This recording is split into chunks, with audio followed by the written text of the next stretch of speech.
Why would we need shelter in what is supposed to be a paradise where there's no discomfort? Okay, well, this I'm gonna play devil's advocate here, so to speak. So if I'm in heaven, I'm going to be building palaces and temples, even if I don't need it, because it's gonna be cool. I'm gonna, even if I'm not a 3-dimensional creature, sometimes I'm gonna put or being, I should say, I'm gonna put myself into a 3-dimensional simulation or whatever, so I can experience that.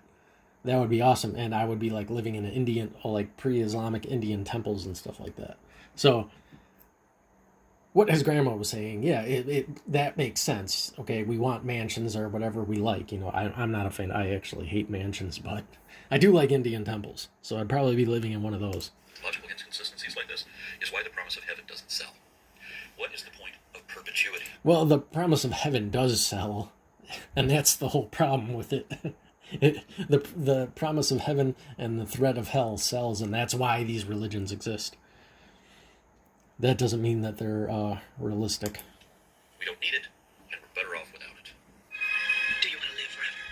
No, I don't, because eternity, under any conditions, will deteriorate into damnation eventually. Okay, I want to let him make his point, but I completely disagree, because if let's just let him talk for a second. There's no way around that. You can postpone it, but you can't prevent it, and when it happens, it will be prolonged infinitely. Every description of heaven that believers have ever explained to me has been at least silly, unrealistic, and myopic, if not downright terrifying. They are God-fearing people, after all, so they think it great being trapped for the entirety of eternity, locked in a room with a vindictive, judgmental, indomitable despot who can read your mind. So you'd better be thinking nice thoughts about him, because he'll know. He does not tolerate independent thought. He is a manipulative, malignant, narcissist, control freak who forces conformity and craves loyalty and reacts violently to inquiry or even a hint of insubordination, seemingly out of weakness. Almost as if it's not God who is insecure, but the clergy who are trying to sell a high-priced lie for which they have no evidence. Yeah, high-priced lie which they have no evidence. Absolutely, but getting back to that is he kind of mixed up two different things. So he was saying, eternity is not good no matter what, but then he also mixes the Christian belief in it. So you got to address those two separately. He's right about the Christian belief in the despot God or whatever. Yeah, that part's accurate, but I think he's going to talk more about it, so I'm going to go on a little bit more. But if we believe them, and why should we, then we are assured that in heaven there is no escape, ever, not even by suicide. The philosopher Bertrand Russell said that cruel men believe in a cruel God and use their belief to excuse their cruelty. Only kindly men believe in a kindly God, and they would be kindly in any case. Men tend to have the beliefs that suit their passions. Christopher Hitchens described heaven as a celestial North Korea, with the exception that at least you can die and leave North Korea. But from and again, now he's talking about he's specifically talking about probably Christianity or Islam, but we can imagine, heaven where that's not the reality. Heaven? There is no way out. Think of it like moving back in with your parents, only it's just like it was when you were a little kid. Because they have total control over you, and you have no power over them nor rights of your own, even though you're not a child anymore. You have to be treated like one. You have to put up with listening to their ignorance and bigotry forever, and live by their restrictions forever.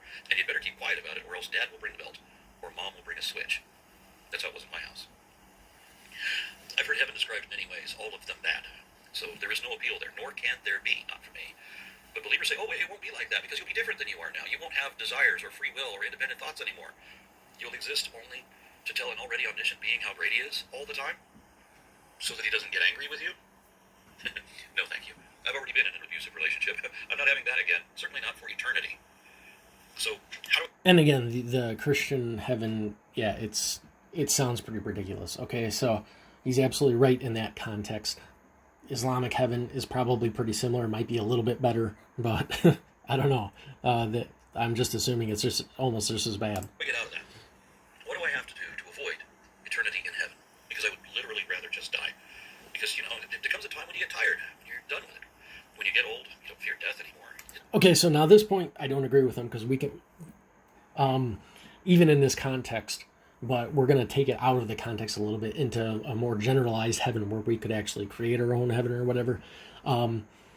He says, you just get tired and tired. Yeah, but that's the chemicals in our body, Even if we had full control over our physical body and we're getting tired and stuff like that, if we had the technology, we could reset, serotonin levels and all these other things, and we could be happy again. We could feel good again. We could explore new things again. But if you don't even have those physical biological restrictions, then you can branch out way even more than that. And I think we'll be talking about that more. It's time. Just let me go to sleep, all the way to the deepest of sleep, like 6 feet deep. Let me die completely and forever. And it's my time, and I'm ready to go. Especially if I reach a point where every day I suffer physically and mentally, and even more so if the ones who once loved me also suffer emotionally and financially because of my diminished condition. Then now he's kind of going into a different topic here about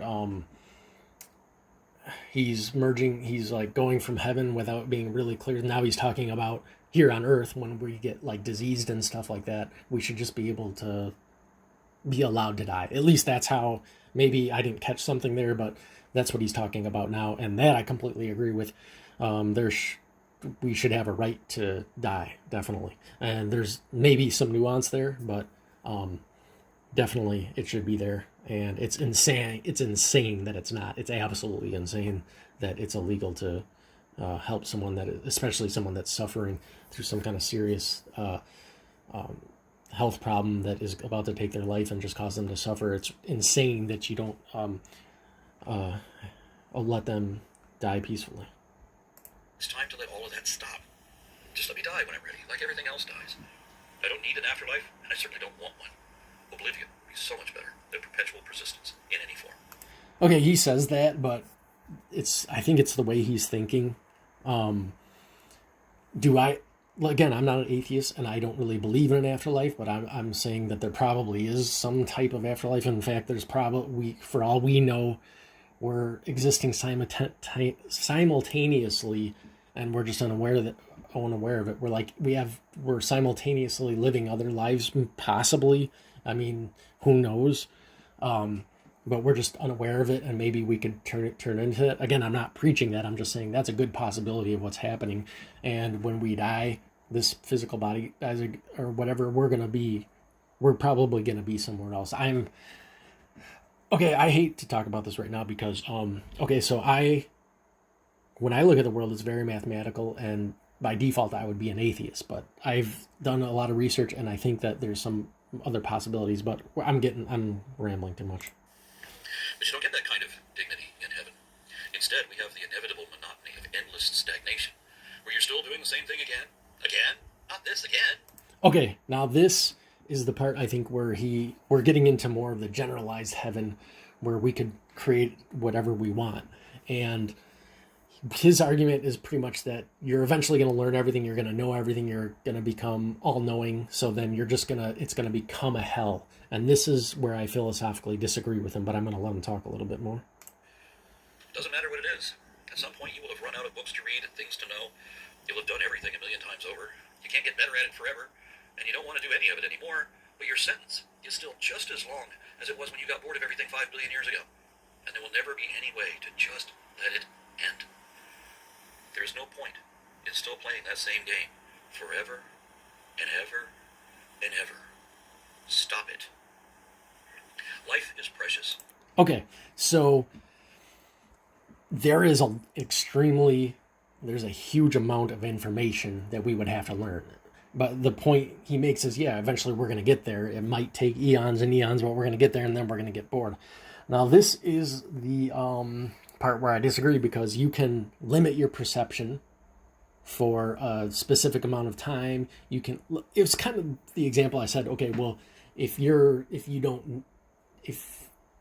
everything's perfect, if you're in a realm that's everything's perfect, why would you need housing? It's kind of like that. It's like, well, I want to experience it. Okay, so that's the same thing you could do, but so when you're going back into that three-dimensional realm, you're putting yourself in that in heaven, you're changing your perception, you're limiting your perception, but you're getting a new experience out of it. You're getting a different experience. Now, you can do the same thing. You can do the same thing with any kind of knowledge or pleasure or anything like that. Is you could, if you're omnipotent and you know everything and you have all the power, you've gained every possible thing, if that's possible, who knows, but probably, then all you have to do is temporarily limit your perception, or temporarily take some knowledge away. And you say, well, what's the point of that? Well, when you're that high, when you have that much information and power, you're going to be able to go and experience things over and over again, and you won't even know it that you're experiencing it again because you're limiting your perception and you're feeling that same like heavenly feeling, that ecstatic bliss. And you can do that as much as you want. And you're never going to get tired of that because you can just cut it out of your perception temporarily and experience it. But again, you're talking about such a high degree of things that who knows. But again, let's just assume that it's not eternity. Okay, let's say we're going to live for eons and eons, say our afterlife isn't eternal, but it lasts a long, long time. So he's not considering that option either. That would also be a good option because then you could learn everything. And if you wanted at the end, if you didn't want to do my idea of like limiting perception, then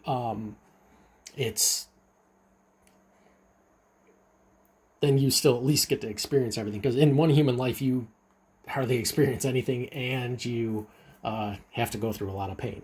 So it would be a better idea just to at least live eons and eons. But again, cutting the perception, even if you know everything, is going to be just equally as good as experiencing it the first time. It's kind of like when people play video games and stuff. You're limiting your perception. Maybe in some ways, since we're in a finite situation, we do have limited things going on. Maybe we're also gaining some things. But you can see that in a lot of situations, you're going to be limiting your perception in some way when you're playing like a video game or a board game or something. But there's tons of enjoyment there. So, but in the heaven example, it would just be so much more extreme. Because it is short and there's nothing after it. If we live for eternity, then our natural life is devalued. People tend to value most that which is rare. And what is more rare than these few decades that we really have? That's an overgeneralization. Okay, so yeah, rarity can contribute value, but it doesn't necessarily. Okay. For example, there's a million examples, but if I'm going to watch a sports game, okay, or if I want to watch sports, there's a lot of, I could go out and watch soccer, basketball, whatever, and there's a lot of that going on. There's really no scarcity, but there's also a sport where maybe a guy gets stabbed in the back, that's the sport, and he climbs up a mountain. Would I want to watch that? No, but that's extremely rare. So there's a million examples like that. That's an extreme one, but you know what I mean. How much could you really value anything if there was an infinite amount of it everywhere? If you've only got finite funds to last you, you're going to... See, it's just like before. It's a bad argument because if I have infinite everything, I can divide it up and present it in different ways and change my memory and everything like that. So temporarily, of course. And who knows, maybe that's what we are in this life. We could be gods. I could be a god, who knows? And we chose to create this just to live it out. That would explain a lot of the suffering. Spend it wisely, and you'll be more appreciative of whatever you do. And one thing I want to say, you might think, well, no, that doesn't explain suffering. But yeah, it does, because if you are eternal and you have eternal power, what's 100 years of pure suffering? It's nothing. It seems like it's a lot to us right now, but at the end of the day, it's not going to be anything. So that could be an explanation of our life. But if you've got $11 gajillion lying around all over the floor, all over the ground outside, wading knee-deep through $1 million bills as if they were autumn leaves every day, everywhere you go, then how would you really value anything? Again, a lot of people, what he's saying is true for a lot of people, but a lot of people could do a lot with infinite money. Say my life was finite, but I was given all that money. I have so many hobbies. I have so many things going on that I would never get bored by that money, and I would never even delve into like drugs or alcohol or anything, because that's just the kind of person I am. So it really depends on the kind of person you are. And again, when you're going from an afterlife or from your life currently into your afterlife, well, your perception is going to change, and you might lose some of those problems you have here.